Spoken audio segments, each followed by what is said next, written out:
Conservative shock jock Alan Jones spent decades dominating Australian radio waves. On 2GB 873, Breakfast with Alan Jones. Now he's on trial, charged with alleged indecent assault and sexual touching against 5 men and a 17-year-old boy. The court case, where Jones has pled not guilty to all charges, is expected to go for 4 months. You can't overestimate how important Alan Jones was for more than 30 years. But to understand the sheer scale of his influence, we have to go back.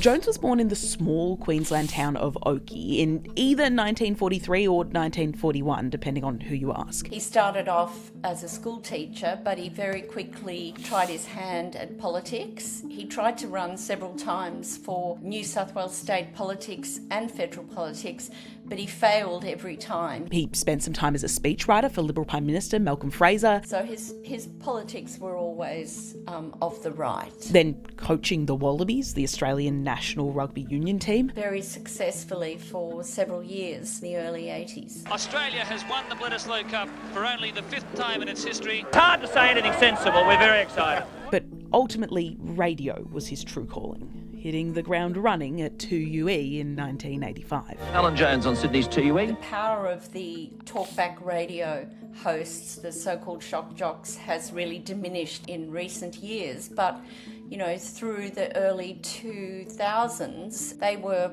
all important in terms of setting their political agenda. A good proposal that job seekers who miss Centrelink interviews are going to have their payments suspended. Why not? There is a story that there was even a so-called minister for Alan Jones, that there was somebody in the government that was dedicated to dealing with Alan Jones's requests. PM, how does that feed a cow? PM, how does that feed a cow? I'd like to answer you. Jones was already the biggest radio personality in Sydney, but it wasn't until he defected to rival radio station 2GB that he started bringing home historically large paychecks. He moved to 2GB in 2001, just after the cash for comment inquiry. See, in 1999, Jones and fellow radio host John Laws were found to have taken money from big corporations in exchange for positive commentary without disclosing the payment to their audiences. This was just one of a myriad of scandals throughout Jones's career, including multiple defamation lawsuits. I think he was sued by police officers, by a referee, by Olympic officials. Contempt of court controversies, and, of course, racial vilification rulings. John has a good answer. He says it seems the police and the council are impotent here, all rhetoric, no action.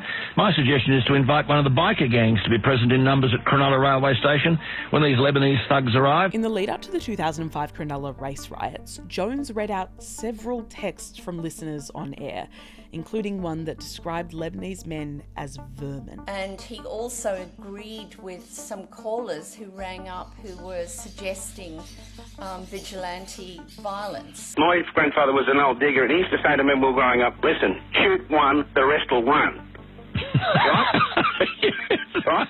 He wasn't found to have committed a criminal offence, but a New South Wales tribunal found he had incited hatred, serious contempt and severe ridicule of Lebanese Muslims. And he was forced to read a prepared statement on air after the courts rejected his original apology. His ratings hadn't gone down, the advertising hadn't gone down. He had the highest percentage of listeners at that time, even higher than the FM radio hosts like your Carl Sanderlands. He really did put talk radio right up the top. It was him first and everyone else way behind. In 2011, there was once again outrage when he railed against Australia's first female Prime Minister, Julia Gillard. Quite frankly, they should shove her and Bob Brown in a chaff bag and take them as far out to sea as they can. And then the next year, when he said, every person in the caucus of the Labor Party knows that Julia Gillard's a liar. The old man doesn't really know, he was going, shame. The then Prime Minister responded in Parliament. When the most vile things were being said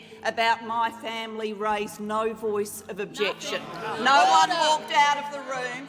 No one walked up to Mr. Jones and said that this was not acceptable. Again, he just brushed it off and kept going. It wasn't until 2019 when Jones made some misogynistic comments about Jacinda Ardern, the New Zealand Prime Minister at the time, that the backlash against Jones really kicked in. She's a clown, Jacinda Ardern, a complete clown.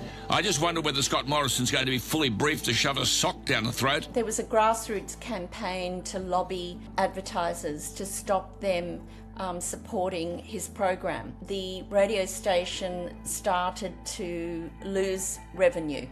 And by 2020... And I'm taking this opportunity to indicate to my radio family that I will be retiring from radio at the end of this month. Everybody came on the show, including the Prime Minister, to tell him how marvellous he was. And we've had one or two disagreements, but you've always done the right thing by your country, and we're very proud of that. Thank you so much, Scott. Much appreciated. As you know, Alan, we have political differences, but on a personal level, you're someone I respect. So even though there was an advertiser boycott, he went out on a high. Jones found refuge at Sky News, where he was bumped up from co-anchor to hosting his own show 4 nights a week. So let me talk about the political butcher, Daniel Andrews. Then during the COVID, he started saying some questionable things about public health messages. When is this nonsense going to stop? Locking people in their homes, taking people out of school, forcing people to live like battery hens. And he was eventually let go by Sky News as well. He then potted around in semi-obscurity for a few years, until... Let's get more now on that news that veteran broadcaster Alan Jones has been arrested following an investigation into alleged indecent assault and sexual touching offences. Anything you want to say? Alan Jones, once the king of talkback radio, today walking out of a police station. The now 85-year-old is facing 20 charges of indecent assault and 2 charges of sexual touching, which are alleged to have taken place between 2003 and 2020. The case includes 6 complainants, all men significantly younger than Jones, and the youngest just 17 years old at the time of the alleged incident. This is huge because this was somebody that was a pillar of society, that was friends with prime ministers and premiers. He was given awards, he was feted, he was wealthy, and now he is being referred to as the defendant. Jones has pled not guilty to all charges, saying they are all either baseless or they distort the truth.